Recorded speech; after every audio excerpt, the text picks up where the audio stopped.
The season's drawing to a close, but there's still a lot to watch down the stretch for the Atlanta Braves, even though they're in a really good position to lock up the division very soon. On today's podcast, I'll give you my top 5 storylines to watch in September, and I'll talk about yours as well on this episode of Locked On Braves. So let's get into it.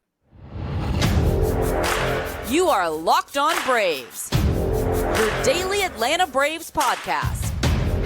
Part of the Locked On Podcast Network, your team every day.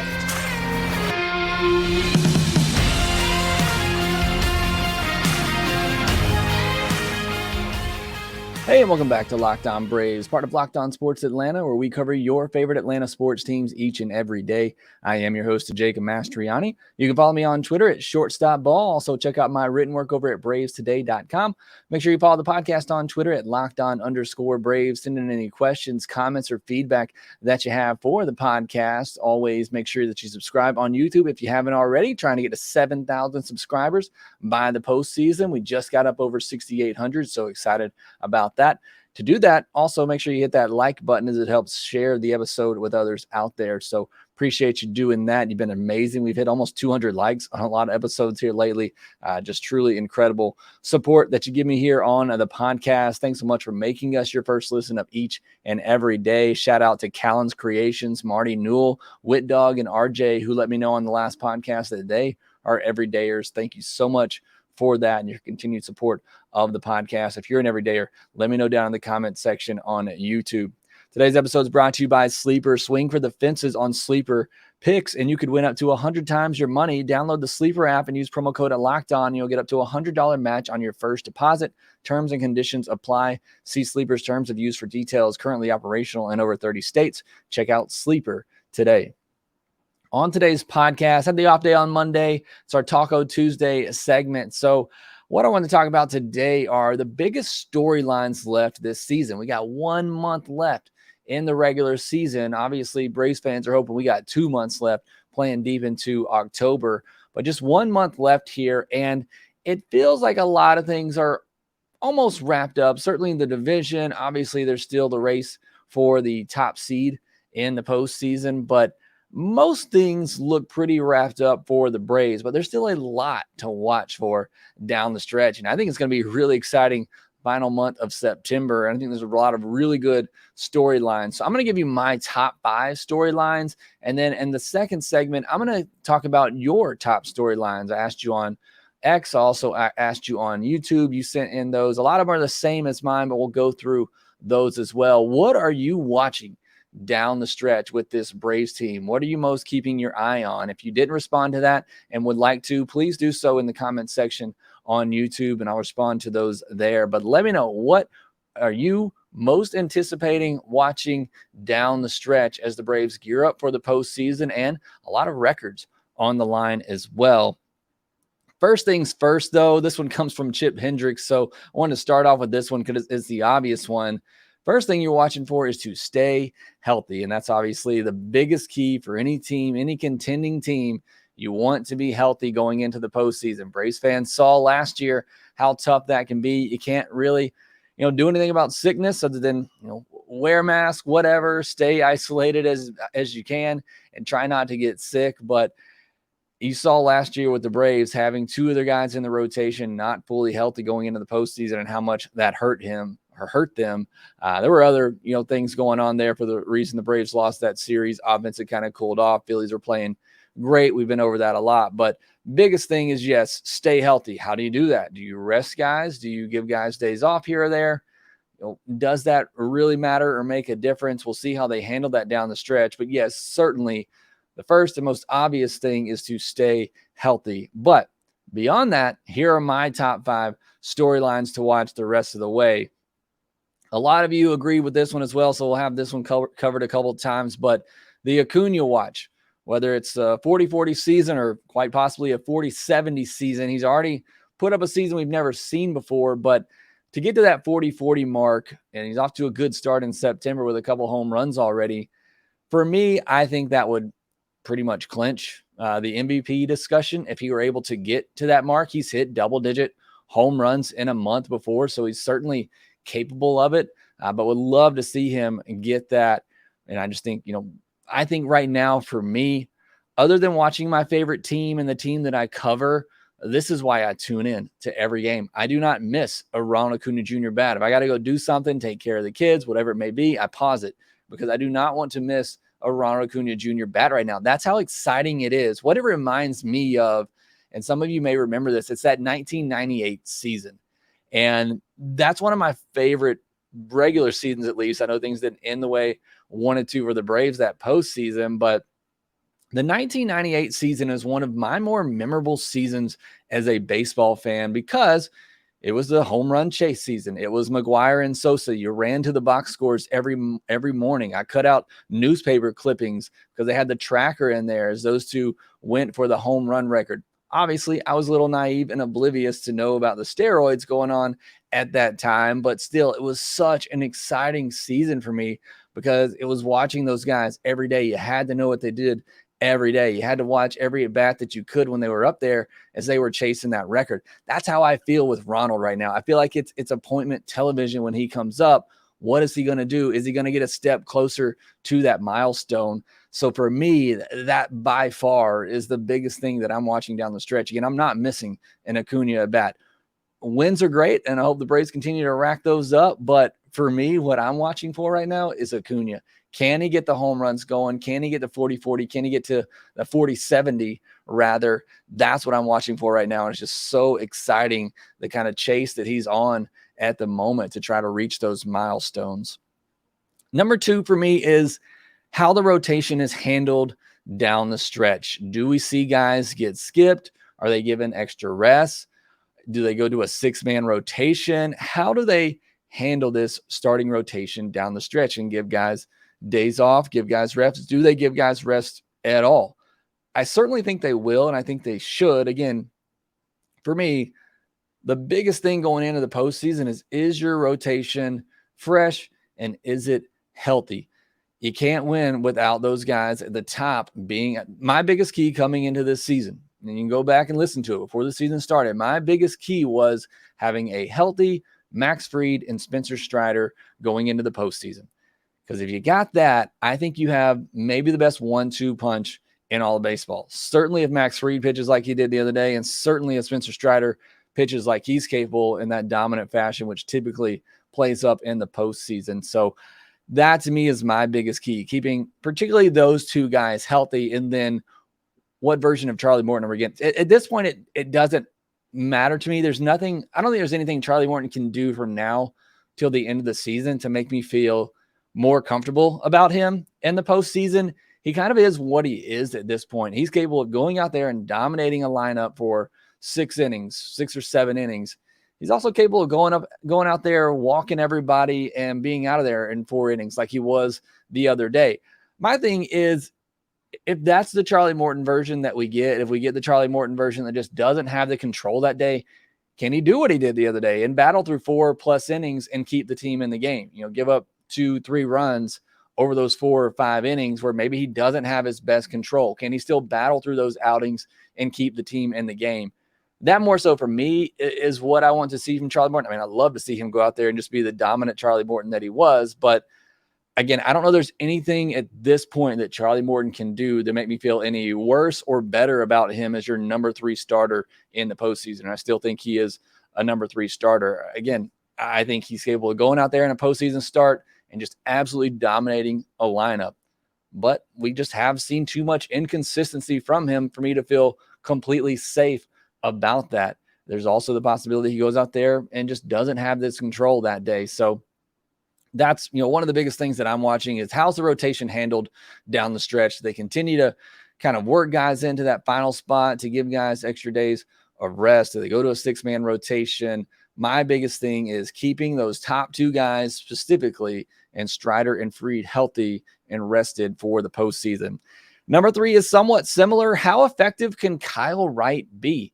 I've said all along, I don't have any expectations for Kyle Wright in the postseason and what he could do. I just think he's been off too long, and it's going to be tough for him to get back in time to really have much faith in him going into a postseason. But is there enough time for him to get ramped up again to the point where you feel comfortable starting him in a postseason game? Could you see him be some sort of an opener or perhaps in a bullpen role? Maybe Charlie Morton comes out and doesn't have it in a game, and he doesn't have a lot of control, and he racks up a lot of pitches through the first 4 innings, and maybe you bring in a Kyle Wright to bridge that gap behind him. So I'm really interested to see what happens with Kyle Wright down the stretch, how he looks coming back.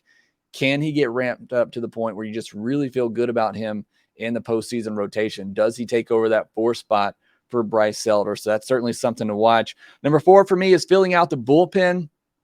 Could get really crowded here with Chavez and Nick Anderson coming back soon. I think both of them could start a rehab assignment within the next week. So it doesn't take relievers that much longer or that long to get back. So it's going to get really crowded out there. A lot of good options, which is great, but who do you trust the most? And do we see some young guys get a chance? Do you see AJ Smith-Shawver get a chance in the bullpen? Do we see Hurston Waltrip get a shot in the bullpen? I think that's still unlikely, but I think those are definitely options and guys that could come up and be dominant type relievers. So I'm really interested to see how this bullpen kind of fills out the rest of the way. Again, there's really good options back there, but it's getting rather crowded, and they're going to have to figure this out. And is Dylan Lee ready? Can he get back to his self and have a big role in the bullpen? So that's going to be interesting to watch down the stretch. And then 5th for me is the home run records. The season home run records, can they get to 308 and bypass all those 2019 teams who put up just ridiculous home run numbers?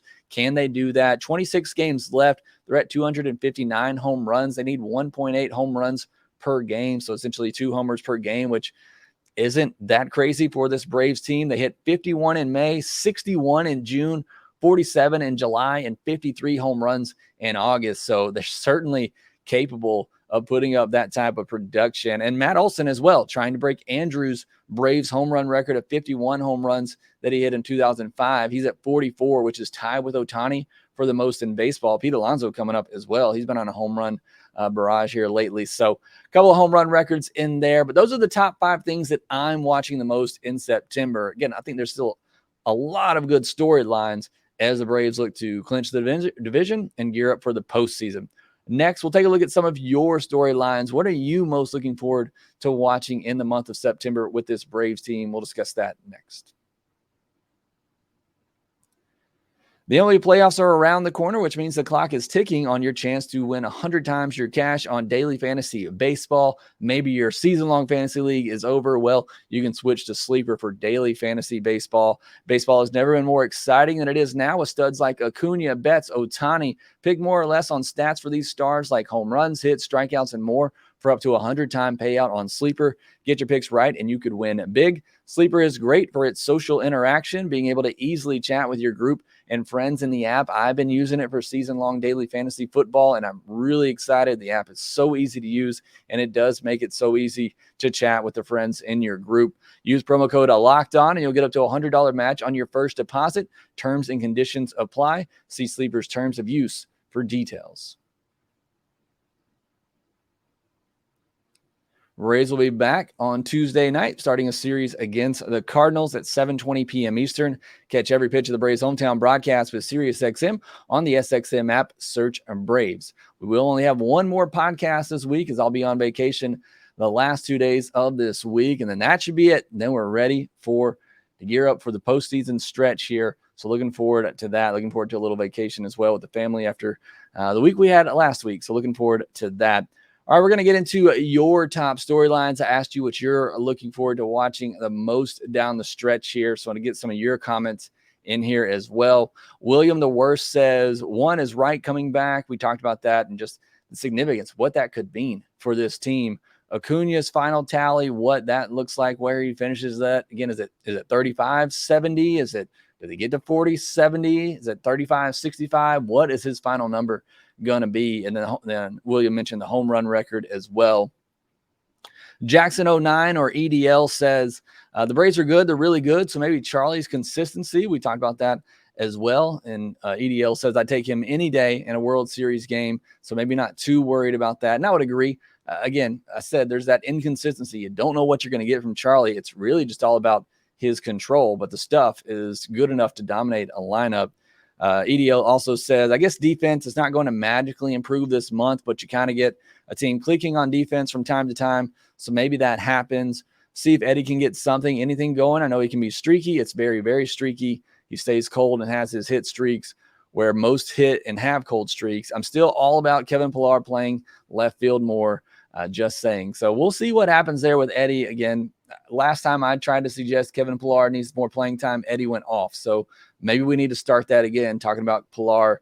I do think Pillar needs to be inserted in there for defense as soon as possible in a game. But Eddie's bat, again, when he gets hot, he can just be one of the best hitters, honestly, in all of baseball when he's hot. Matt Cox says the health of the rotation. I wouldn't mind seeing them skip a start here or there. I'm right there with you in that. Keep this rotation healthy. Skip some guys if you have to. Make sure that they're geared up and ready for the postseason. Henry Moritz says, hate to pick the low-hanging fruit, but it has to be Acuna versus Mookie MVP race with our fifth starter spot coming in at a second. Yeah, the battle between Acuna and Mookie, it was fun to watch over the weekend. I clearly thought Acuna won the weekend. I know Mookie had his 3 hits on Sunday, had a couple home runs in the first game, but I thought what Acuna did in this series was much louder. But that race down the stretch, and again, to me, it's all about Acuna and what he can do and the historic levels that he can reach. Mookie, does he come back to the pack a little bit after an incredible August? But that's going to be a lot of fun to watch. I'm not so interested in the 5th starter spot because it doesn't really mean anything towards the postseason, but I am curious to see how they use that spot the rest of the way. Who gets those starts there? Does it continue to just be a yo-yo type thing, a rotation of guys getting filtered in there as they're available to come up? ONT 5740 says, my story is about the 3-headed monster at pitching and if it's going to stay that way, or is it really just 2 heads with a tumor? And that's kind of what I talked about earlier. I feel really good about Fried and Strider if they are healthy and ready to go.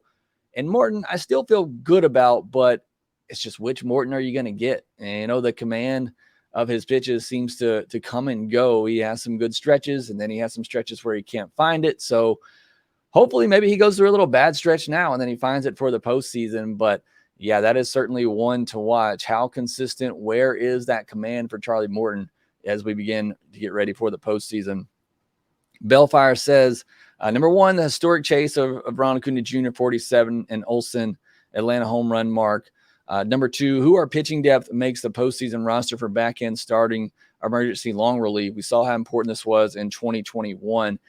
And that's why I still think there's a chance for, Soroka or not Soroka. Yes, I think even Soroka could play that role depending on how he looks. Kyle Wright, if he doesn't look completely ready to start, maybe he plays that role. I do not want to see Colin McHugh in that role for sure.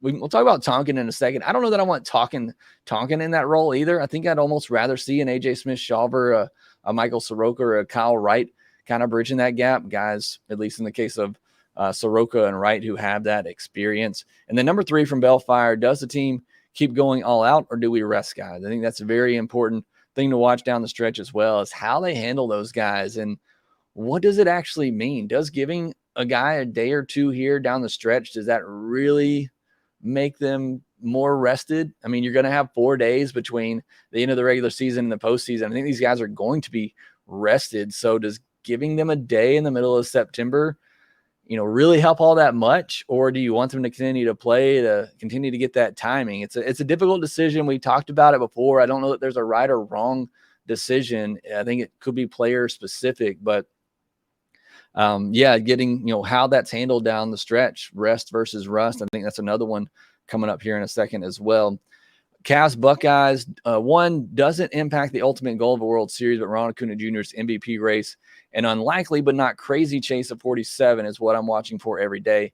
Yeah, again, that's number 1 for me. That's one of the main reasons why I'm tuning in every day, even though the Braves have pretty much already clinched the division. And there's a lot of other entertaining games going on in terms of and their impact on the postseason. But I just can't turn away from the Braves, 1, because I cover them, but the other because I got to see what Acuna does every time he comes to the plate. Number 2 for Cavs Buckeyes, Minter, Jimenez, Johnson, and Lee rounding into form. I think that's pretty key as well. You're going to need those bullpen guys to be, as lights out as the night shift was in 2021. Is that going to be, Iglesias, Minter, Jimenez, Pierce Johnson? Does Dylan Lee, round into form, as Cavs Buckeyes said, become one of those guys? Can Kirby Yates be somebody that you lean on? Nick Anderson coming back. Do we see one of those young guys added to the bullpen? Again, that's definitely something, but particularly the guys mentioned, Minter, Jimenez, Johnson, those setup guys kind of bridging that gap from the starters to Iglesias, who I feel pretty comfortable with right now. He just won reliever of the month in August, so certainly feel comfortable with him. But how do those other guys, fit in? Are they pitching their best baseball down the stretch here? I mentioned Minter, a little bit shaky in my mind, just watching him coming back from the IL, although I thought his last outing, looked really good. And I think he's had a lot more good outings than bad outings here lately, controlling that cutter, keeping it on the edges and keeping it out of the middle of the plate. That's a key for him with that cutter, and maybe working off that fastball a little bit more. Jimenez, he's been great. He had the one bad outing against the Dodgers, gave up a couple of home runs, also still struck out too, but mostly he's been great in the second half of the season. And Pierce Johnson's had some tough luck behind him defensively since coming over from Colorado with the Braves. But those are three guys I think I'm really keying in on down the stretch here. If they can form with Iggy, that 4-man night shift in the postseason. And 3 for Cavs Buckeyes. Will Wright be ready to start game 4 of the NLDS? Could he open it? So yeah, definitely, one we talked about as well. What role does Kyle Wright have? And just how quickly can he get back? And is he back to a point where you can trust him in the postseason? There's not a lot of time left here for a guy that's been out pretty much all season.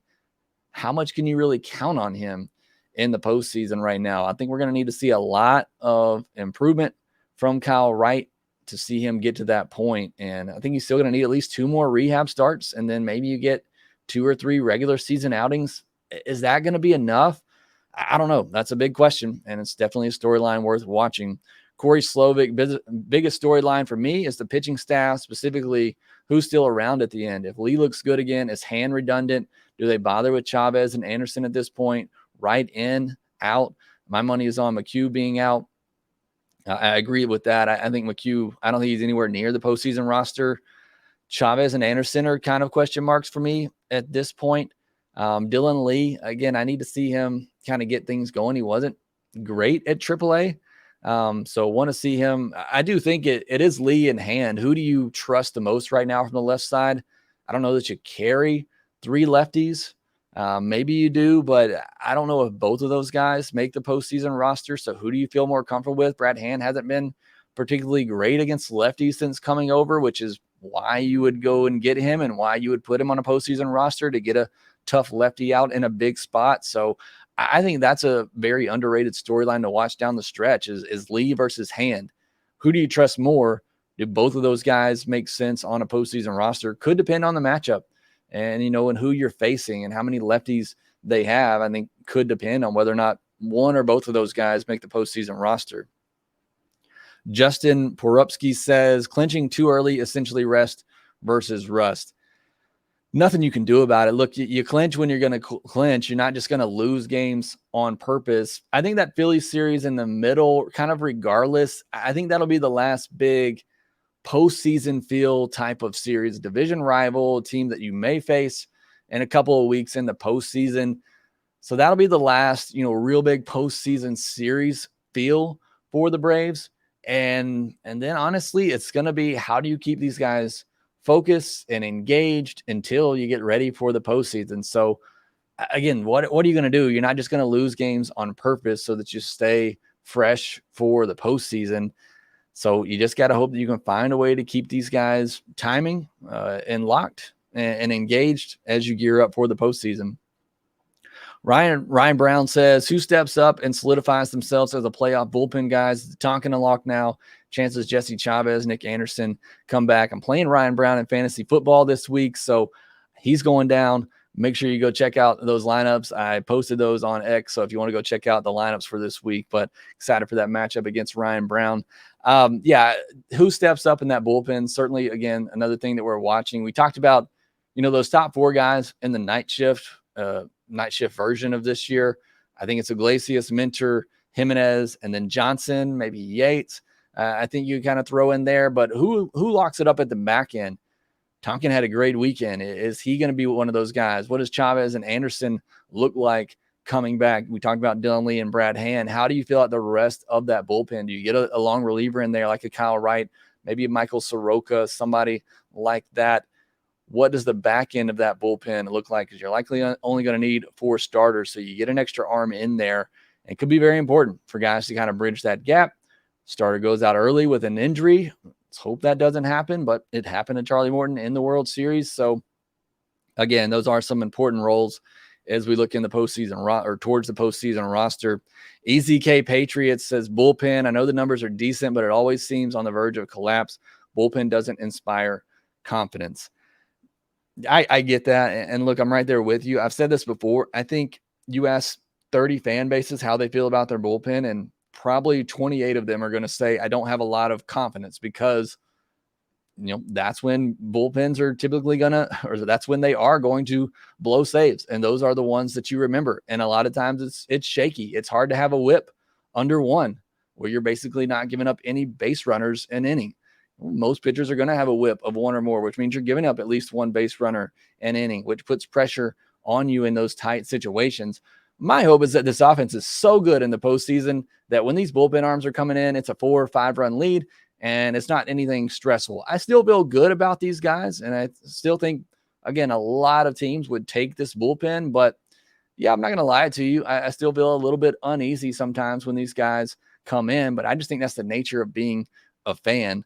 I think these arms have been really good. You look at some of their numbers out there, and these bullpen arms have been outstanding. But certainly bullpen arms can be day to day, week to week, month to month. They can be finicky for sure. So you want them clicking at the right time, as that Braves bullpen was in 2021. Look, Will Smith, a lot of people wanted him gone in 2021, wanted him out of that closer's role. And, he was brilliant in the postseason. So, again, it's kind of all about how you're pitching at that particular point.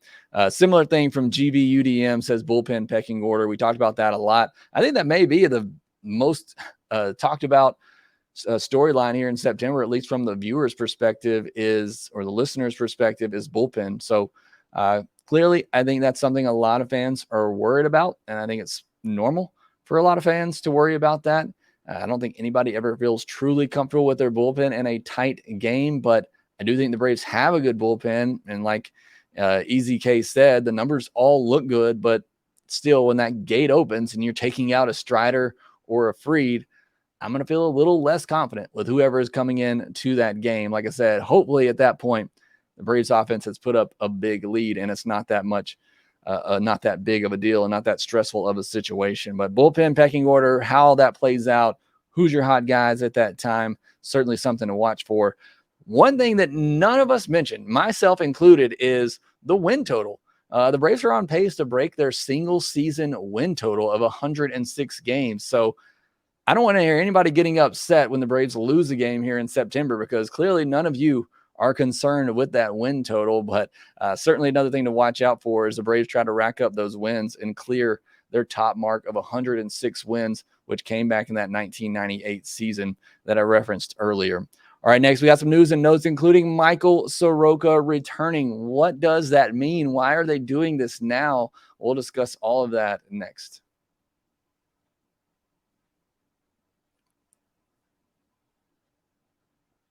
The Braves are back home tonight, Tuesday night, starting a series against the Cardinals at 7:20 p.m. Eastern. Catch every pitch of the Braves' hometown broadcast with SiriusXM on the SXM app. Search Braves.